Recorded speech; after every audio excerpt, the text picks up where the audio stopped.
I think all of us realize to some degree that the world is in turmoil.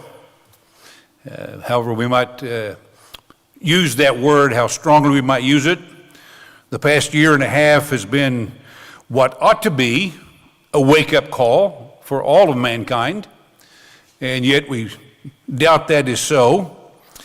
And at least here in the United States, people have been apparently somewhat quick to forget what the problems we had, and maybe too quick to remember, to forget, to remember what was going on, and to resume pretty much, it seems, business as usual.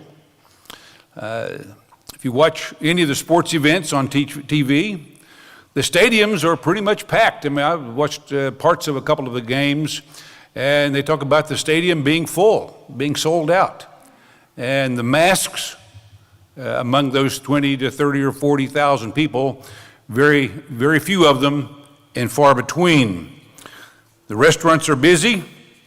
The economy appears to be surging, more so than what even the economists thought it might. That they're now considering when they might, how the Fed might control the money, what they might do, because things are changing much more rapidly than expected. And yet, here we are today wearing masks. That we have this problem going on around us, and a number of us, as was Mr. Wakefield mentioned, there are a number of us that have been afflicted by this particular virus, very contagious matter, and so we wanted to exercise caution, and even as you said, we do appreciate the cooperation. It's a matter of consideration not only for ourselves, but especially for those with whom we come in contact. So we're here wearing masks again. Sometimes people have short memories. Sometimes. I would imagine there are a number of us in here that are old enough to have had relatives who went through the Depression. If you have relatives who've gone through the Depression, no doubt you have some acquaintance with the fact that people went through the Depression had a long memory, many of them, and they were conservative in their financial considerations. You know, the old joke about putting the money in a savings account goes under the mattress. They were going to not exceed their income, very careful to financially conservative and not going into debt if at all possible. So they had long memories, and so they were scarred, if I can use that word, they were scarred by the things that they had to endure during the Depression.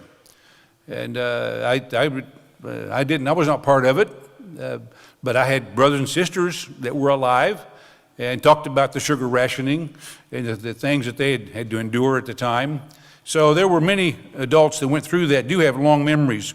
But the world as a whole right now, I don't think associates the problem that they're experiencing. Maybe they didn't either during the Depression, I don't know for sure. But they're not connecting it with the fact that the world is in trouble because of disobeying God's law. The United States is in turmoil. We still have this surging economy, but we're in political turmoil. And also because of the vaccination issues and the wanting to be out and new things, we have this medical turmoil as well. But when we look at all the considerations, and I'm going to go through a few of them, we go through the considerations that are there. If you want a title for the sermon, which will have a little more meaning perhaps as we get to it into the latter part of the sermon, the title for the sermon is Collision Ahead.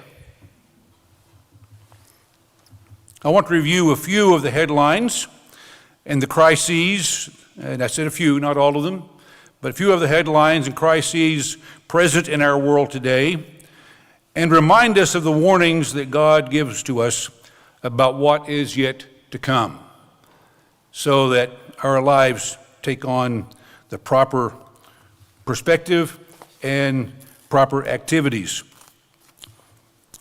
First area I'd like to talk about, and I'm going to lump these three items together in going through some of the headlines, and bear with me as I do read a little bit from some of these articles. But the first area I want to talk about concerns weather, famine, and plagues.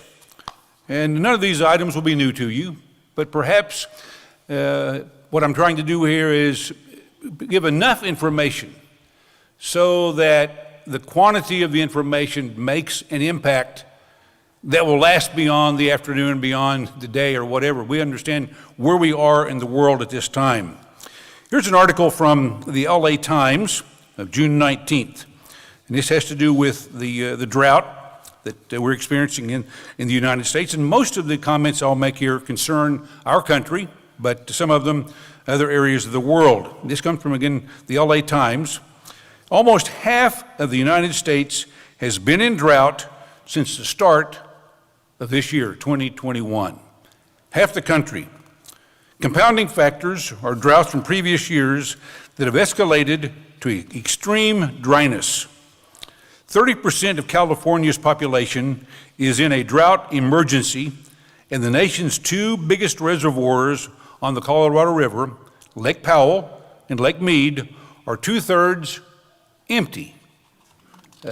Not great sights for tourists these days, but supply a great deal of water to the western part of the country. It says droughts aren't dictated by temperature, but rather moisture levels. A drought occurs when precipitation is lower than normal. And so the droughts have in 5 categories: from moderate, severe, extreme, well, besides being abnormally dry, the first one, but also an exceptional drought. Almost every part of the western United States is in drought. Montana, Idaho, Washington, Oregon, California, Nevada, Arizona, and New Mexico, fairly long list of states there, are all experiencing extreme and exceptional droughts, the two most severe types of droughts. So they're certainly handicapped on that deal. And of course, we also are aware of the fact that we have raging wildfires in the western part of the country. And this is an article from ABC News about what is called the bootleg fire. It's now the 3rd largest fire in Oregon state history as firefighters try to limit its spread in extremely dry conditions. The blaze has grown to nearly 400,000 acres in southern Oregon by Thursday morning and remained just 38% contained. It has climbed to the top of trees to engulf the state, according to records dating back to 1900. So going all the way back to well over a century, this is the 3rd largest fire that has now consumed 600 square miles. Think about that. Use whatever factors you want. 10 miles wide and 60 miles deep, 15 miles wide and 40 miles deep, if it's all put the fire together, 20 miles wide and 30 miles deep. That's a huge fire, a lot of burning up and a lot of loss. And then it adds here nearly 90 large wildfires are burning in 13 states, with more than 2.7 million acres burned so far this year. Something God talks about. We'll read a couple of scriptures in a moment about this. And then in the Washington Post, there was an article about this fire, the bootleg fire, that points out, it says that it's so dry out here on the ground that to be able to extinguish the fire completely, to be able to have what we call full containment of the fire, we're going to need Mother Nature's help. The spokesperson for the firefighting effort told the Washington Post. This means, quote, a season-ending weather event, unquote, which usually comes in the form of widespread wetting rain, significant wetting rain, or snow, was the comment. So in that part of southern Oregon, that kind of weather event is not expected until late fall, perhaps late October or November. So this is anticipated to go on for a number of months yet in the future. An article here from, it's an article from one of our news and prophecy sections. A couple of them I want to refer to. This from July 8th. There's a brief article here about starvation in Madagascar. The southern part of Madagascar, an island off Africa's eastern coast, is in the throes of a severe famine and its worst drought in decades. 1.14 million people are what's called food insecure. That means they're in danger of lacking enough food, and 400,000 people are headed toward starvation. Over the last 4 months, the number of young children in acute malnutrition has almost doubled. The World Food Program reported that 41 million people in 43 countries are now teetering on the edge of starvation, with 584,000 people already experiencing famine-like conditions across, listed now here, Madagascar, Ethiopia, South Sudan, Nigeria, Burkina Faso, and Yemen. This number has increased from 27 million in 2019, so from 27 million to 41 million. Major issue for feeding millions of people. And I won't go into all the detail, but they're from July 22nd, which is in the news again, the news and prophecy section for the one that is just coming out. Has to do with Australia's mice plague. And there was an article about that recently in the previous one. But there's much more going on. It says here that the mice are everywhere, so that the stench permeates the air. Poorly sealed homes allow mice inside, that their ongoing plague are now threatening the crops. I point out here that mice have overrun a prison in New South Wales, forcing administrators to temporarily close and move 400 plus prisoners, 200 guards to other facilities. Mice ate through prison wiring and ceiling tiles, making the building unsafe. So that is reminiscent, as mentioned in the article, of what happened in Egypt in ancient times. And then in terms of just COVID-19, I picked this up from Wikipedia last evening. For the United States, the confirmed cases of COVID-related diseases is 34,341,000 approximately.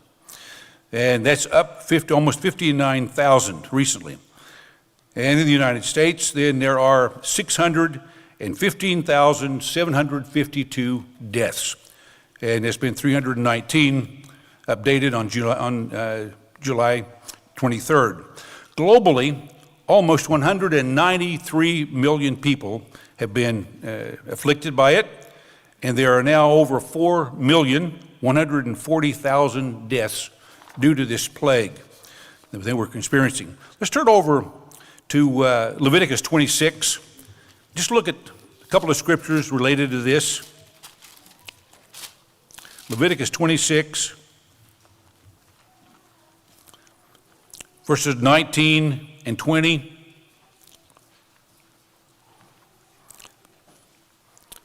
Here God is talking about Israel being punished should she break his law. And of course that has happened. He says, I will break the pride of your power. I will make your heavens like iron and your earth like bronze. And your strength shall be spent in vain, for your land shall not yield its produce, nor shall the trees of the land yield their fruit. Now, we aren't starving yet in the United States, part of modern day Israel, but nonetheless, this conveys to us what was not only will happen to us yet to come, but is happening also all around the world. Over in Matthew 24,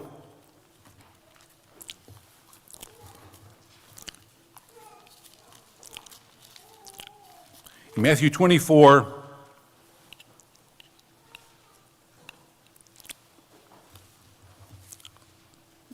we read verse 3. Of course, this is what is called the Olivet prophecy. The disciples are asking, he says, now as he sat on the Mount of Olives, the disciples came to him privately saying, tell us, when will these things be? And what will be the sign of your coming and of the end of the age? How can we know when this is going to happen? Give us some indication. And he says I'll read verses 7 and 8.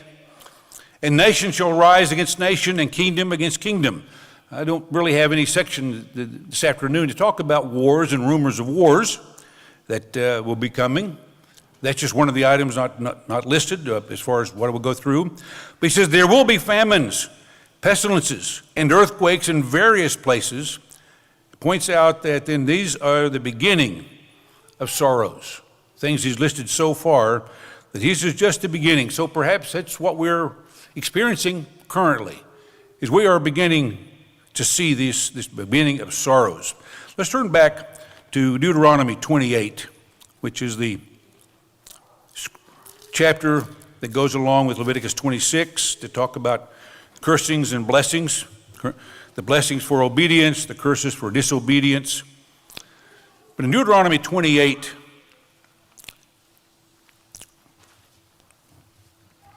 verse 15, it shall come to pass, if you do not obey the voice of the Eternal your God, to observe carefully all his commandments and his statutes, which I command you today, then all these curses will come upon you and overtake you. So we find them listed, start part of it in verse 21.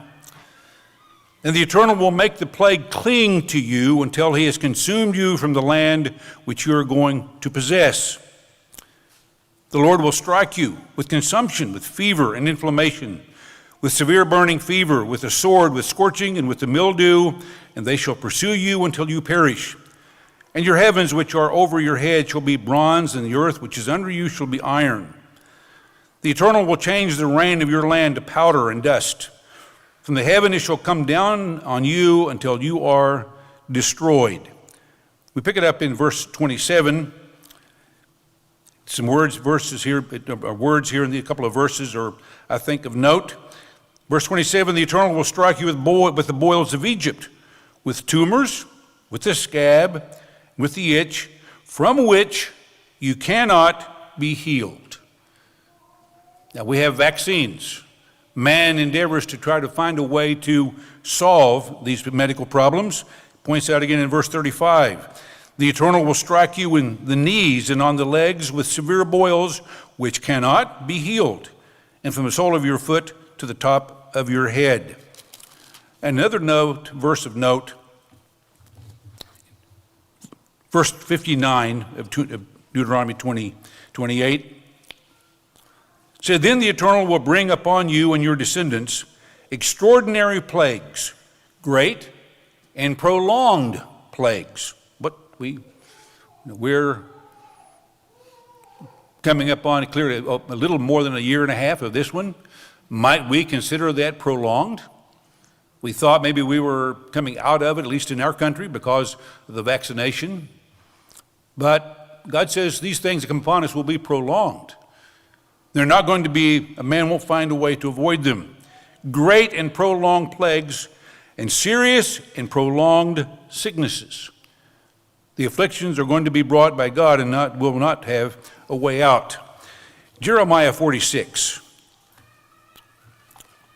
Interesting verse. And it does not directly relate to Israel, because the prophecy is actually given here against Egypt. But I think it does carry meaning to what will happen at the end of the age. In terms of this deal, it says in Jeremiah 46, verses 10 and 11, for this is the day of the Eternal God of hosts, a day of vengeance, that he may avenge himself on his adversaries. The sword shall devour, shall be satiated and made drunk with their blood. For the Eternal God of hosts has a sacrifice in the north country by the river Euphrates. Go up to Gilead and take balm. And we'll try to find a cure here. O virgin, the daughter of Egypt, in vain you will use many medicines. You shall not be cured. So God is telling mankind that we cannot figure out our way out of the curses that are coming. The weather problems, the plagues, the famines that are going on right now may be simply a foretaste, certainly, of what is yet to come. Another item in the news has to do with violent crime. In Matthew 24, let's turn there first to the scriptures again. In Matthew 24,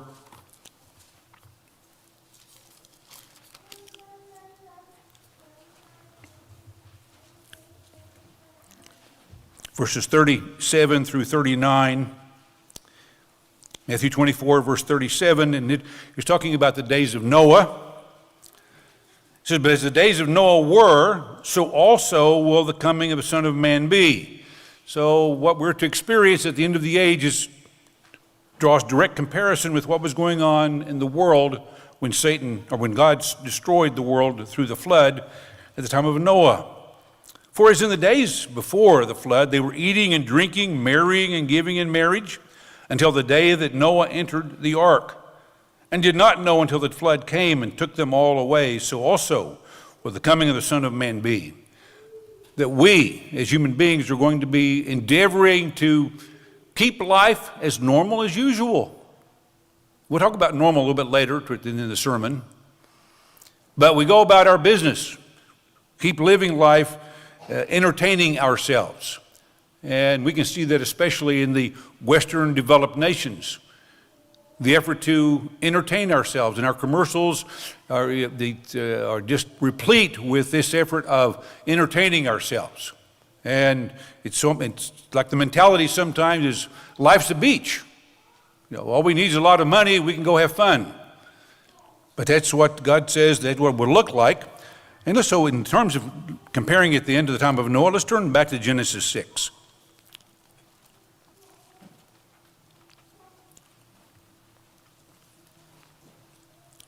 Genesis chapter 6, verses 5 through 7. First, Genesis chapter 6, verse 5. Then the Eternal saw that the wickedness of man was great in the earth, and that every intent of the thoughts of his heart was evil continually. That should resonate with us today. What the world is walking away in pell-mell speed away from God's law.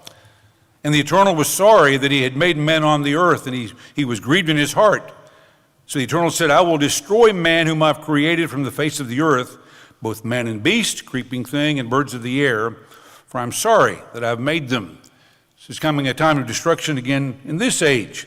Then in verse 11, it says the earth was also was corrupt before God, and the earth was filled with violence. So God looked upon the earth, and indeed it was corrupt, for all flesh had corrupted their way on the earth. And God said to Noah, the end of all flesh has come before me, for the earth is filled with violence through them. Behold, I will destroy them with the earth. So God says there's going to be a time of great violence at the end of the age, comparing it to the time of Noah. A couple of articles, just to briefly refer to these. Chicago was in the news seemingly almost every day, every other day, but certainly every week. In Chicago, 956 people were shot in the first 4 months of 2021.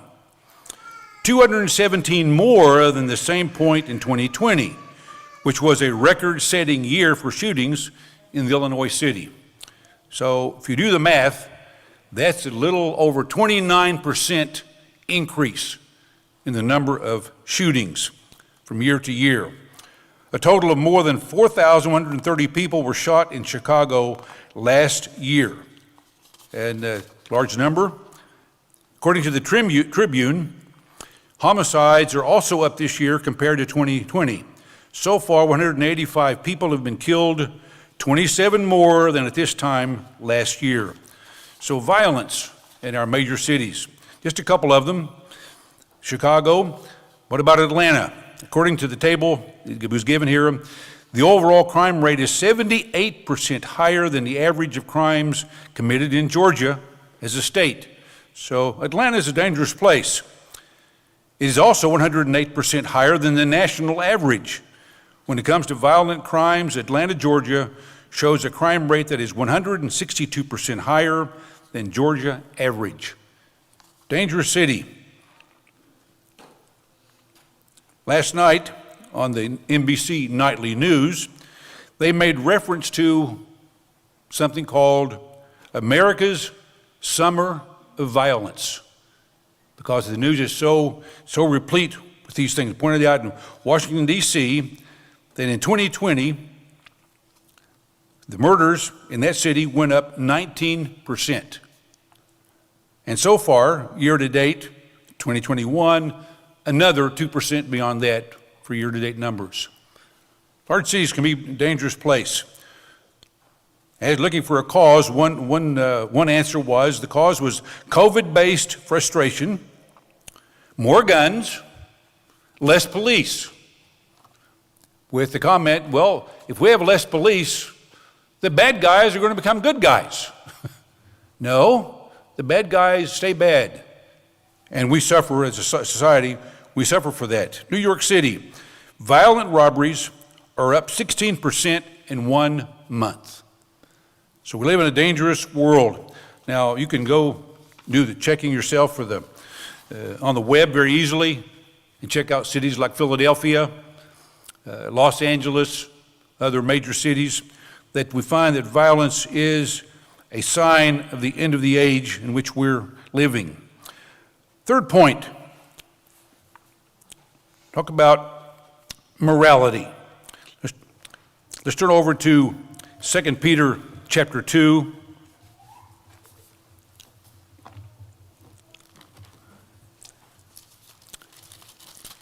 Second Peter chapter 2,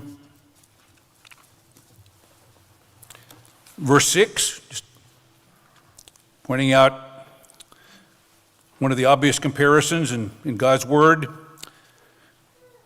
Breaking into the middle of the sentence, he says, "And turning the cities of Sodom and Gomorrah into ashes, condemned them to destruction, making them an example to those who afterward would live ungodly." So what happened there and why it happened, we'll look at in just a moment, should be a warning to our society. And yet, what is characterized in the Bible in Sodom seemingly has no effect on our society today. So let's turn back to Genesis 18.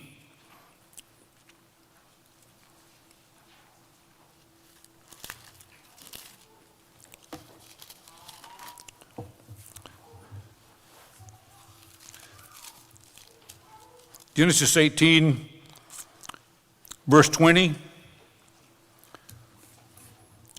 "And the Eternal said, because the outcry against Sodom and Gomorrah is great, because their sin is very grave." God said what was going on there was a very grave spiritual matter. So then in chapter 19, verse 1, we know the story where the two angels are going there to rescue Lot and his family. But the two angels came to Sodom in the evening, and Lot was sitting in the gate of Sodom. When Lot saw them, he rose to meet them. They were strangers coming in, so he's practicing something that was traditional at that time. And he bowed himself with his face toward the ground, and he said, "Here now, my lords, please turn in to your servant's house and spend the night, and wash your feet, that you may rise early and go on your way." And they said, "No, we will spend the night in the open square." But he insisted strongly. Obviously, he knew what would happen if they stayed in the square, that they were going to be assaulted. He insisted strongly, so they turned in to him and entered his house. He made them a feast and baked unleavened bread, and they ate. Now before they lay down, the men of the city, the men of Sodom, both old and young. This was not just a few people, not just a small segment of the city. These were representative of the city at large. All the people from every quarter.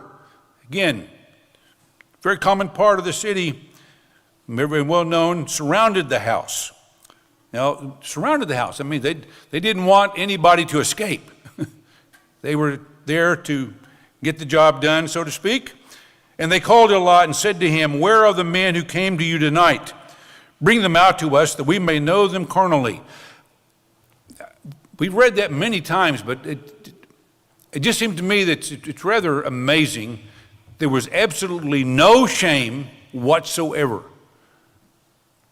in what they not only practiced, but what they were trying to do to two perfect strangers. They were demanding those angels to be sent out. It talks about our day. You mean, well, is it that bad today in America? Is it that bad today in the world? How bad does it have to be for us to understand what God's concern is about morality? Over in I don't want to make this just about morality in terms of Sodom per se. Over in Ezekiel 16, There's an interesting scripture.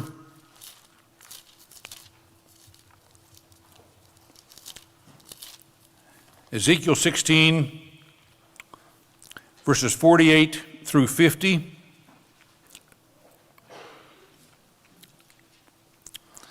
Verse 48. As I live, says the eternal God, neither your sister Sodom nor her daughters have done as you and your daughters have done. Here, God is condemning Jerusalem and Judah in this particular case, just comparing them to that city.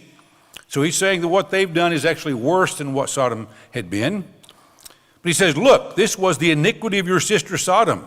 So here's another way God characterizes the city of Sodom. She and her daughters had pride. Do we have pride in our country today and in the world for what certain individuals choose to practice? Of course, they have celebrations. There are parades. But he also points out here they had pride. He said, in fullness of food and abundance of idleness. When you have everything you need, you can go on pursuing life in any form and fashion you so choose. Neither did she strengthen the hand of the poor and the needy. Not only did they have the morality problem, they had these other problems as well. They were full and they were proud in general, but they also didn't bother with taking care of those that needed help. Now, there are two sides of that coin. There are, in our political arena, we find those that profess to make major changes in order to support those that have need. And there are those that say there's a better way other than some of the progressive ideas. God is the only one that planned something, what we'd call a blended, capitalistic social system. By having his financial plan, he says he rewards hard work. He rewards obedience. But he also says everyone that goes through those things gets rewarded and is blessed, has a responsibility to help those in need. And his plan allows for that. It's a perfectly blended plan. The world can't find that answer. Verse 50 says, and they were haughty and committed abomination before me. Therefore I took them away as I saw fit. Warning that happened to Sodom, it's also going to happen to those that are in the world today as well as at that particular time. A couple of comments here. This is from the co-worker letter by Mr. Weston for June. He writes, he said, there is a spirit being, Satan the devil, who knows the potential for which God created mankind, and he is pulling out all stops to thwart and destroy God's plan as he sees his time running out. This is the main reason for the LGBTQ or plus movement. A few years ago, some of you may have thought that we spent too much time talking about this subject, but it should be obvious to all by now that this agenda is aimed squarely against God, who created us male and female for a wonderful purpose. Later in the letter, he says, the promotion of these amoral behaviors is no longer on the fringe, and our children and grandchildren at the youngest ages are being targeted. Yahoo.com recently posted an article about Nickelodeon, which is a cable channel for children, celebrating Pride Month. A whole month set aside of our calendar each year to celebrate this. But they're celebrating it with an animated drag queen leading a sing-along to a very catchy tune, one that will stick in the heads of small children everywhere. Now, it is worthy of note because have you ever tried to memorize something and just have difficulty? You ever tried to memorize verses out of the Bible? But if it happens to be one of our hymns, it's much easier. You know, if you want to just think about certain verses, if you can think of if it's a part of a hymn, it just comes right up, right out. Music is a means by which we do learn. It has a great impact, and for children to be exposed to these kinds of things, it is a diabolical plan to affect the minds of our children. The song includes The song includes updated LGBTQ inclusive lyrics, celebrating the diversity of queer families, the importance of loving people for exactly who they are, and the joys of allyship. So, and he mentions then later, he said, notice the word allyship.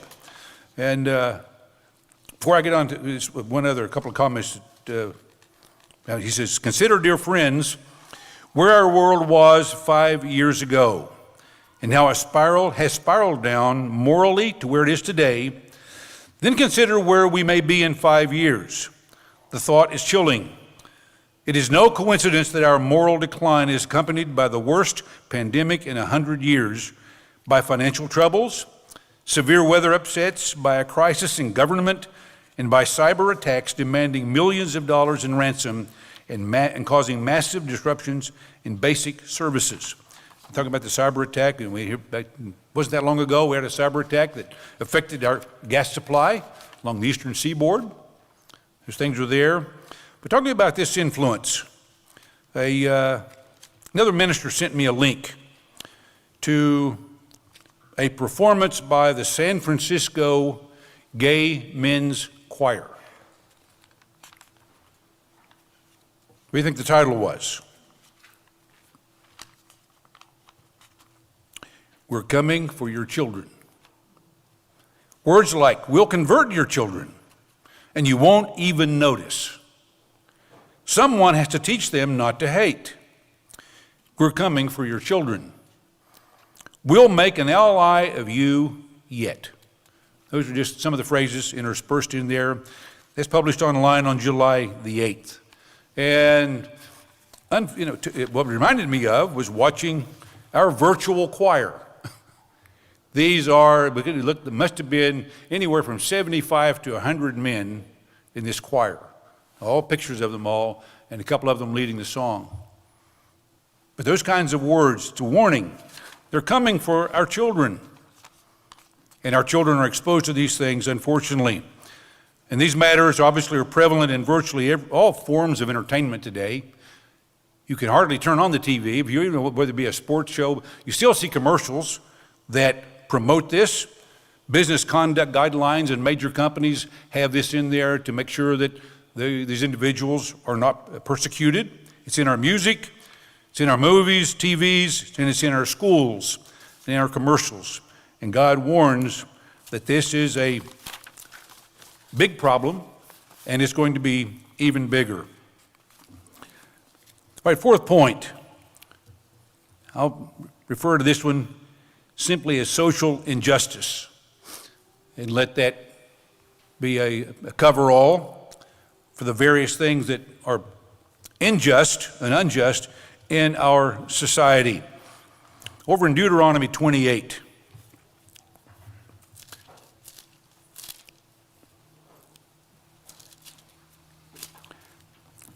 the scripture that I think has some broad meaning.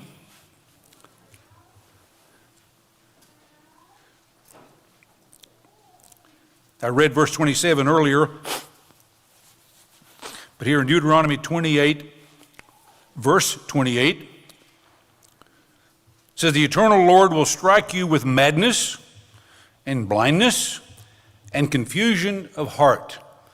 Now, the word madness can literally mean mental illness, and many of our people are afflicted with those kinds of problems. But he points out, he says, not only madness, which can be more than just mental illness, it can be an issue with judgment, with ideas and concepts, but also he points out confusion of heart. And look in the commentary, those words are explained as conveying an inability to know what to do, how to solve a problem. Ideas that we'll try this, we'll try that. Confusion of heart. And of course, what does Jeremiah 10:23 tell us? Jeremiah 10, verse 23 says, it's not in man to direct his own steps. We are not smart enough with just the spirit in man and our brains to figure out how to make life work, to make the world work, make governments work. It's not in man.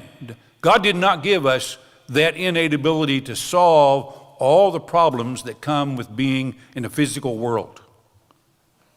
When you try to have, you said governments, there is an axiom in business that says in the solution for every problem are seeds for more problems. And that's why you have this effort to get closer and closer to perfection. You keep solving these problems. But in reality, socially, man cannot solve his problem. We can't devise, design, create, even come up with the idea of a government that will work for everyone fairly.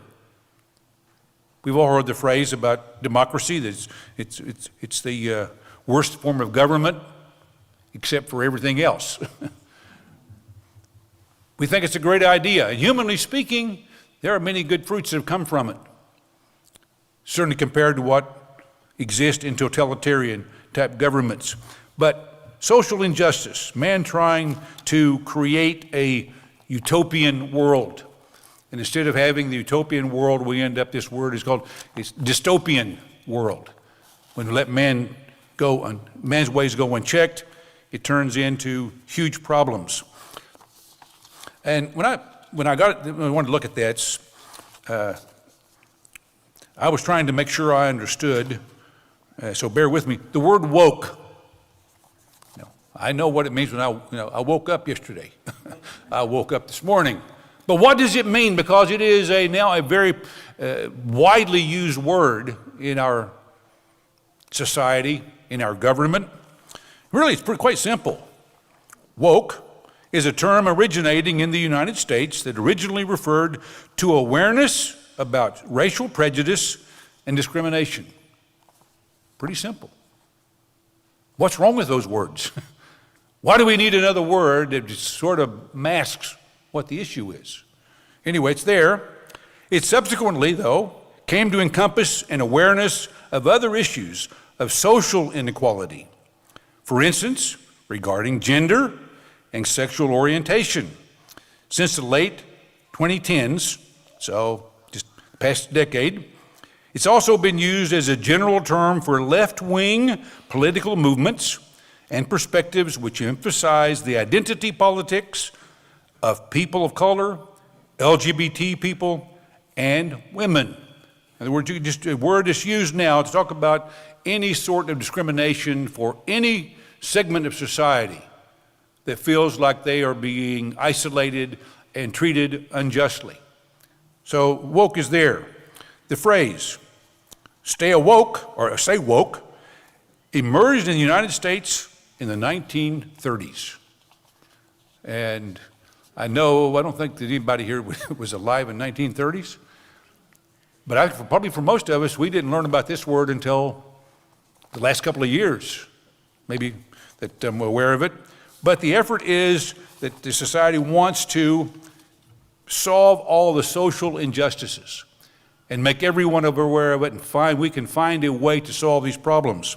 Well, if it's not in man to direct his own steps, what's some of the results of this? I'm not saying all things are bad, because we all know that any type of hatred, any type of injustice is wrong. God forbids that. He says racism is wrong. We should not be guilty of that.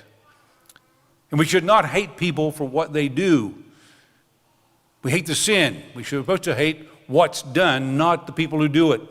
God says every one of us as human beings, every one of us, you heard Mr. Meredith say this, every one of us is precious in God's eyes. And he will solve these problems. He's going to punish us for these things. But anyway, the point being here is about social injustice and the inability of man to solve his problems. This is coming from the Washington Examiner. Oxford University has hired a team of students to diversify and decolonize. Now that word in quotes, to talk about getting rid of anything that smacks of imperialism and domination. Decolonize. Its stem, subjects. STEM is an acronym for science, technology, engineering, and math. And so they're going to analyze this STEM program at this university, obviously one of the greatest universities in the world right now, and to decolonize that program. So what does this mean in practice? So it means reassessing the history of modern measurement, which is tied deeply to the idea of empire. That's why it's called sometimes imperial standardization. We have a foot, 12 inches. What's an inch? In many of the countries, it's now the metric system, but it's a meter and centimeter, etc. So, point is, that's right. They're coming after imperial measures, which is what the units of size and weight employed in the United States are called everywhere else. What we do here, how we measure these things, is called imperial measures.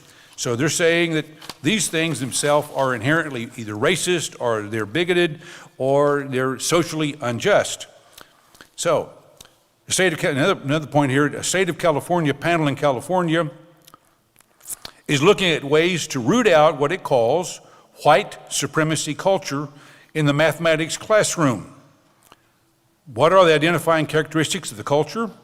Among other things, one is excessive emphasis on getting the right answer. Now, we want to root out racism. God wants to get rid of all the bigotry. But deciding whether or not a math problem has the right answer or the wrong answer. The last time the class I took in math, if close didn't count. Wasn't an approximate answer, there was an answer. And I did not find personally, just for what it's worth, I didn't find that one way or the other, it mattered that someone else got consideration that I didn't get. Because math's a very pure matter, obviously. It's absolute in many ways, and it's a good thing. Mathematic principles are perhaps the purest thing of which we can conceive. One writer, it says, this is in the book 1984. It's been a long time since I read this one. But it said, freedom is the freedom to say 2 + 2 = 4, wrote Winston Smith and George Orwell's 1984. If that is granted, all else follows. In other words, if there is something has absolute, then other things can be figured out. In the novel, Mr. Smith is tortured for announcing the truth. And that's trying to solve the problem, the thought, the idea, perhaps, to get rid of these things, to get rid of human nature, but applying it inappropriately and coming up with other problems. Here's an article I found, it was an opinion, frankly, written by Bernard Goldberg, about the little things are turning San Francisco in a bad way. He writes, I was based in San Francisco as a correspondent with CBS News in the late 1970s. I remember that back then, more than a few of us referred to the city as, quote unquote, Halloween by the Sea, a good-natured nod to the city's quirkiness.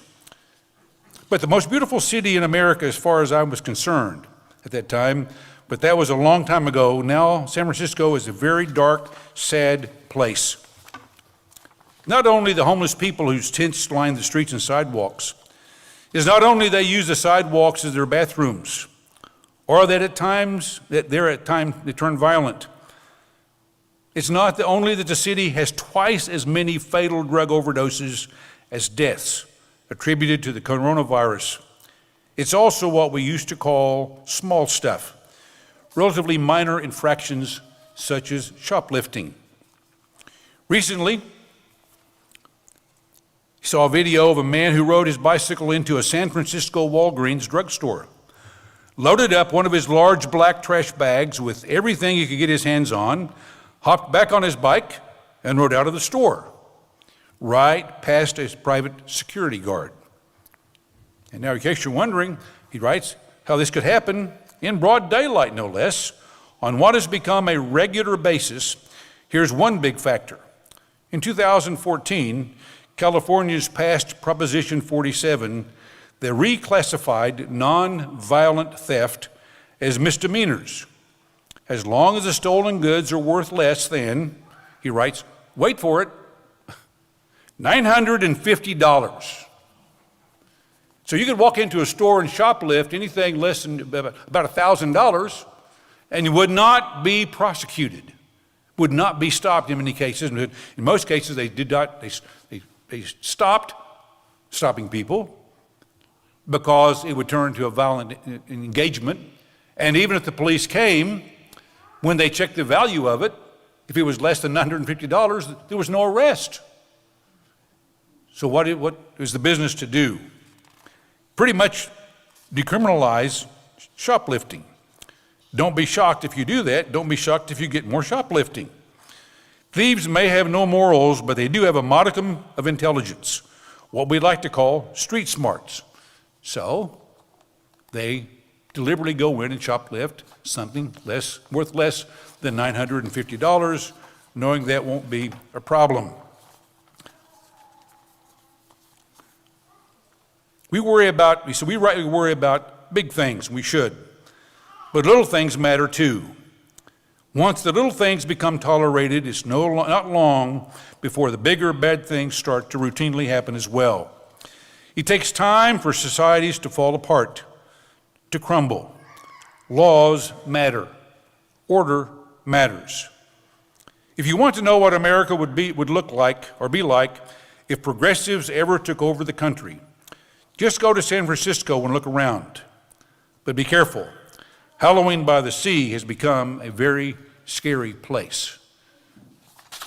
Idea of how to solve your problems: legalize some drugs, defund the police, take away the concern about being arrested, etc. There are problems when that happens. So what are we to do? Those are the four areas I wanted to discuss. What are we to do? I've talked pretty much about the present. I'm not going to take the time, but I would strongly suggest take the time to go back and read Leviticus 26 entirely.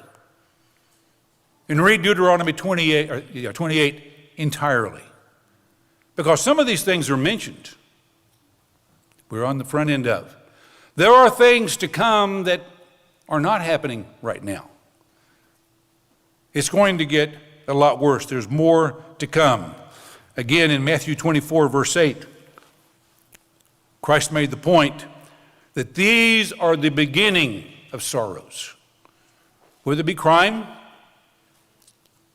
greater immorality, severe weather, famine, these things that we see right now, there's more to come. The beginning of sorrows yet in front of us. Perhaps in our society, there's a certain, if I might say, risk in going through things like this and saying that we are in the time of the end. Many of us are surprised that we're still here in 2021. I was baptized in 1968. I had no idea that I would still be here and live to be the age I am right now. We had sermons similar to this in the 60s, in the 70s, in the 80s, 90s, So we don't know for sure. We don't know the exact day. We'll read that. We don't know exactly. But when we see these kinds of signs, brethren, we should be stirred. We should be reminded of what's going on in our lives, what's going on in the world. Perhaps we've reached a tipping point. And if you know, hopefully you know what that means, but we reach a point where there's a point of no return. You go to the top and you start on the downhill side and there is no going back. We have the phrase, it's hard to put the genie back in the bottle. Hard to reverse things. We have these major efforts by a group who want to reverse abortion and take away its legality. I personally don't think that'll ever happen. But that's putting the genie back in the bottle. Very difficult to do. There are things that have been done now that very likely will never be undone. I mentioned earlier about going back to normal. What is normal?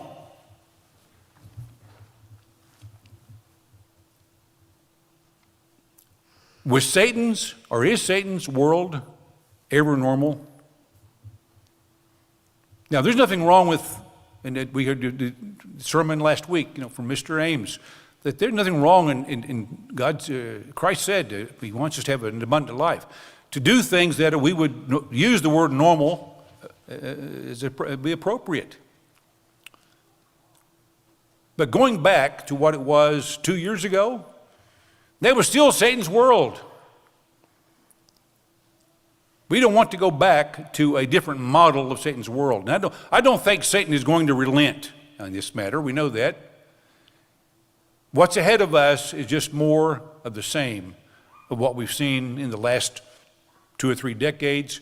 And you go back even to the 1980s and 1990s, where this idea of converting or getting America to accept immorality, to make it normal, to where it's accepted and not discussed. But normal, the old normal, is still Satan's world. We want a different world. We want the kingdom of God. That's why we resist the world, why we come out of the world, in order to be part of God's family and implement, institute, guide, serve in his kingdom, helping mankind. But there is more to come. The beginning of sorrows tells us that there's more to come. So let's look at what, here as we spend a few minutes, what happened with Christ. Let's turn over to Luke 20.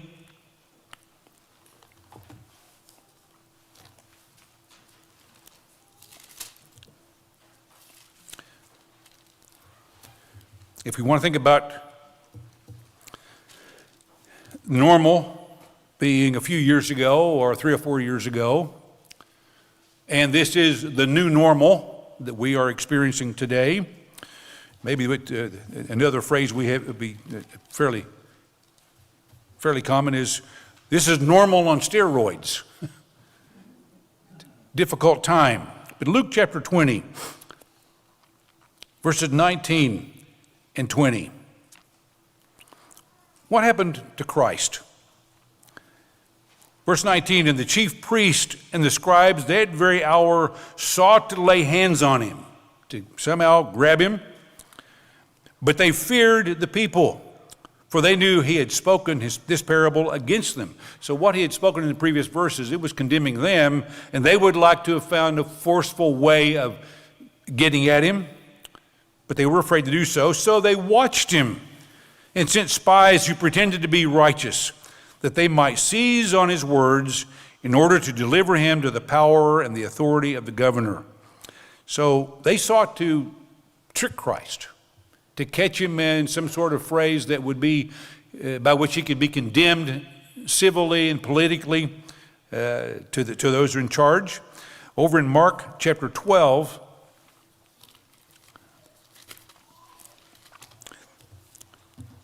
of course, Christ was wiser and smarter than any of his detractors. Mark 12, again, verse 12.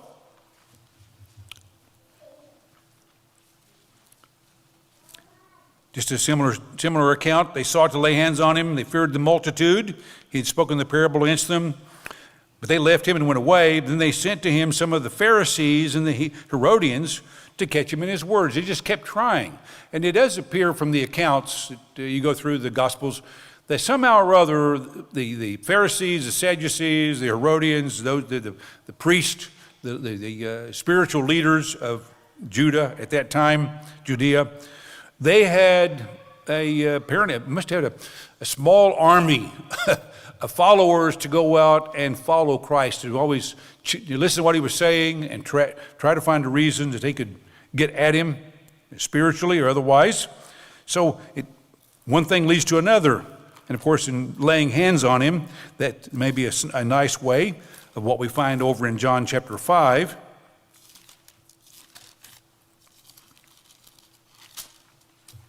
John chapter 5, verse 18.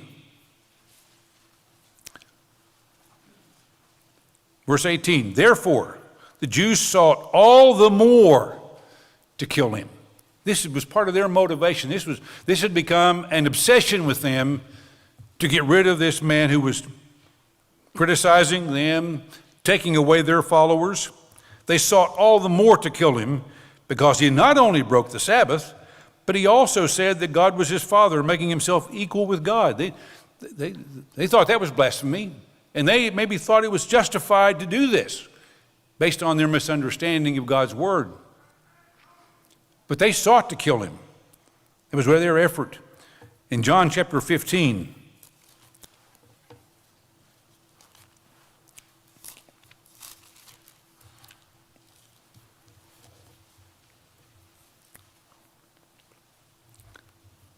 again, verse 18.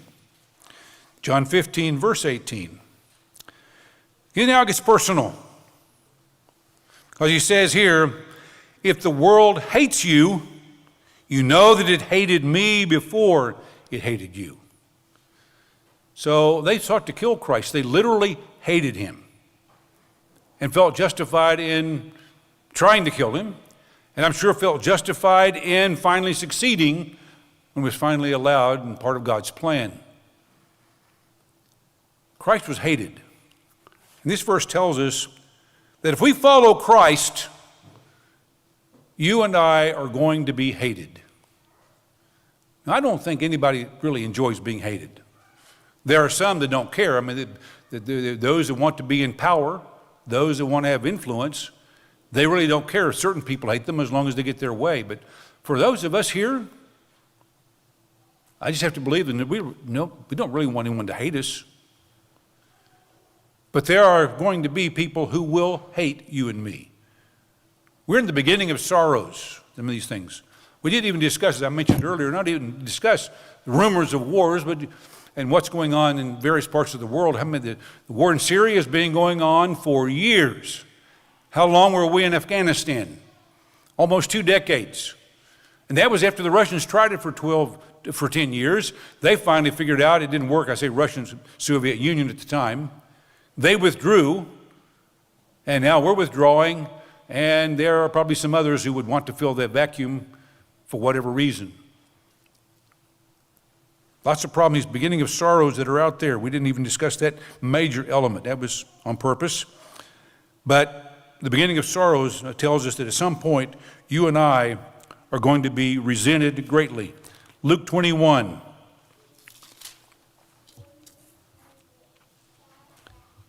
Verses 16 through 17. 21, verses 16, 17. Verse 16 is a bit scary. You think about what we are to do. We'll come to that in a moment.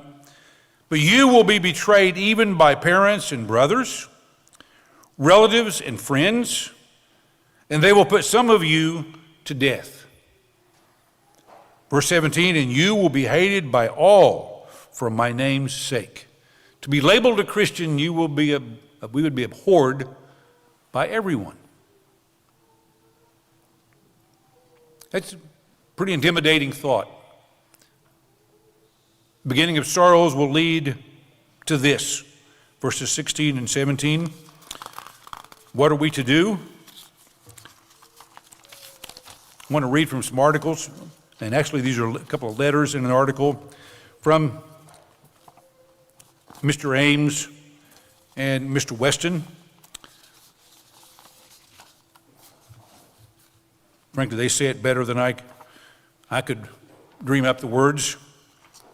Mr. Ames, in his co-worker letter just recently, the July letter, he writes, as we see these sobering trends, we're reminded to watch for the future end-time ride of the 4 horsemen of the apocalypse, who will kill 1/4 of the earth's population, based on Revelation 6, 1 through 8.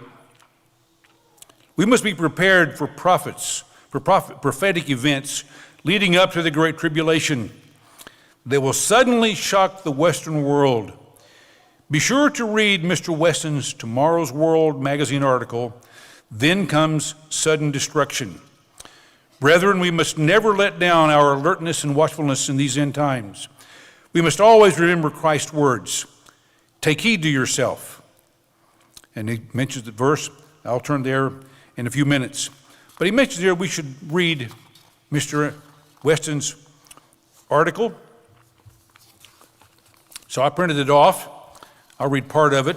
This is, again, from 2019. He writes, gradually, then suddenly. This is from and he writes here, the world order, as we have known it for the last 75 years, is breaking down. So that goes back then to 1945, 75 years.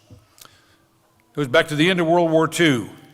So there was a reorganization to Europe. There was a reorganization to the Western world. The NATO came kind of with what happened with the Soviet Union, there was a new setup. Now, things are changing. Consider the British exit from the European Union, a body already in crisis economically and politically. Right-wing groups are rising in Hungary, Poland, and Italy.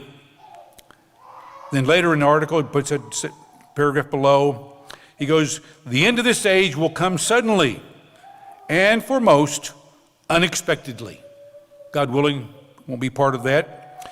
Yet those who are watching and will not be caught unaware, our world is going morally and financially bankrupt, gradually, then suddenly. Soon will follow. How many of us will recall the experience of the 1930s generation? Historian Kagan observed, as I quoted in a previous issue of the magazine, they learned, this quote, they learned, and we have now forgotten, that when things start to go wrong, they go wrong very quickly. That once a world order breaks down, the worst qualities of humanity emerge from under the rocks and run wild.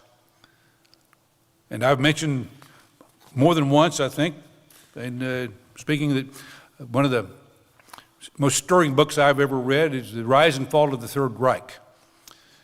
And it was just amazing to read that, and I think I mentioned, the reason I read it was my son gave it to me as a gift, and I felt obligated. But afterward, reading a book that's just about this thick, it was just an amazing book. How so few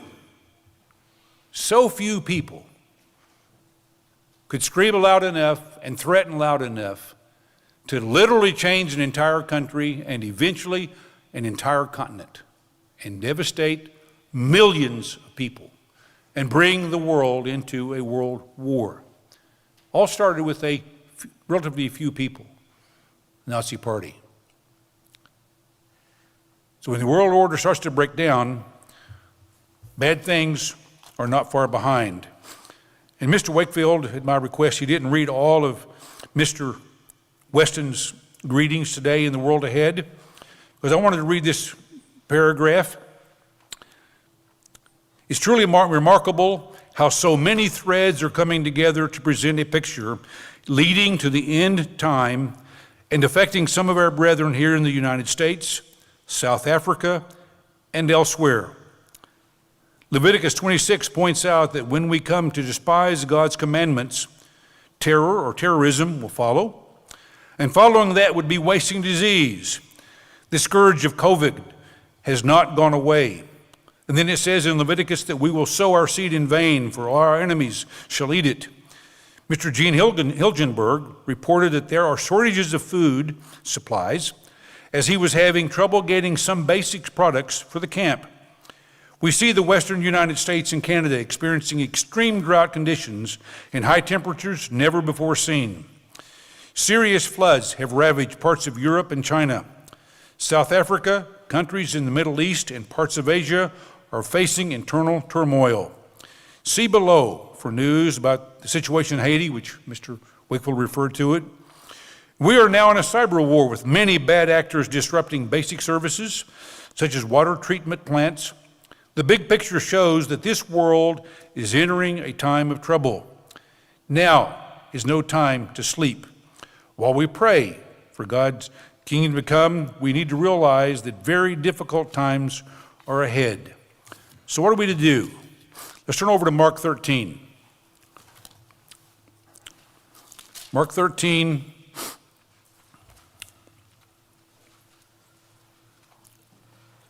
verse 29. Just read a couple of verses here in closing. Mark 13, verse 29. So you also, when you see these things happening, know that it's near, and at the doors. Skip down to verse 32. But of that day and hour no one knows. Can't be absolute about it. Not even the angels in heaven nor the Son, but only the Father. But take heed, watch, and pray. There are no easy answers to this, except those words have great meaning. To watch. We get this admonition ever so often. But it should never just bounce off of our skulls. We need to watch what's going on in the world around us, and we should be affected by it and want to change it. Take heed, watch, and pray. Pray that we will discern what's happening. That we have the discernment to see and understand what's going on. How to better serve God and how to better prepare for His kingdom. Watch and pray, for you do not know when the time is. We can't take a day off. We can't take a day off from prayer. We can't take a day off from praying about God's work, doing our job. We have to do it every day. Take heed, watch and pray, because we don't know when the time is. It's like a man going to a far country who has left his house and gave authority to his servants and to each his work and commanded the doorkeeper to watch. Watch therefore. He's comparing himself with what he's doing. He said it's like taking care of something physical, but Christ is the one admonishing us to watch. Watch therefore, for you do not know when the master of the house is coming, in the evening, at midnight, at the crowing of the rooster, or in the morning, lest coming suddenly he find you sleeping. For what I say to you, I say to all. Every one of us, every day, be mindful of this, to watch. Watch and pray. I've gone through these things. None of these things, even by them singly, might make much of an impression at any given time. But if we see these things in mass and we recognize and we stay tuned to what's going on, brethren, you and I should be stirred to really pay close attention to what's going on around us and preparing ourselves for God's kingdom. Now, while we do that, it's certainly okay to live a good life. Christ wants us to be happy. God wants us to be happy. He wants us to enjoy the life He has given us. But He does not want us to let any of these physical things with which He blesses us to distract us from the big picture, being mindful that He is about to bring the world to its knees. And whether that happens in my lifetime or longer, somewhat irrelevant, because it's our individual lives that matter to each of us to be a part of God's kingdom. We need to be aware that God is going to bring the world to its knees, and the world will be on the brink of destruction and annihilation before Christ returns. Hard times are ahead. With God's help, if we're watching and we're praying, then we will be prepared for those times.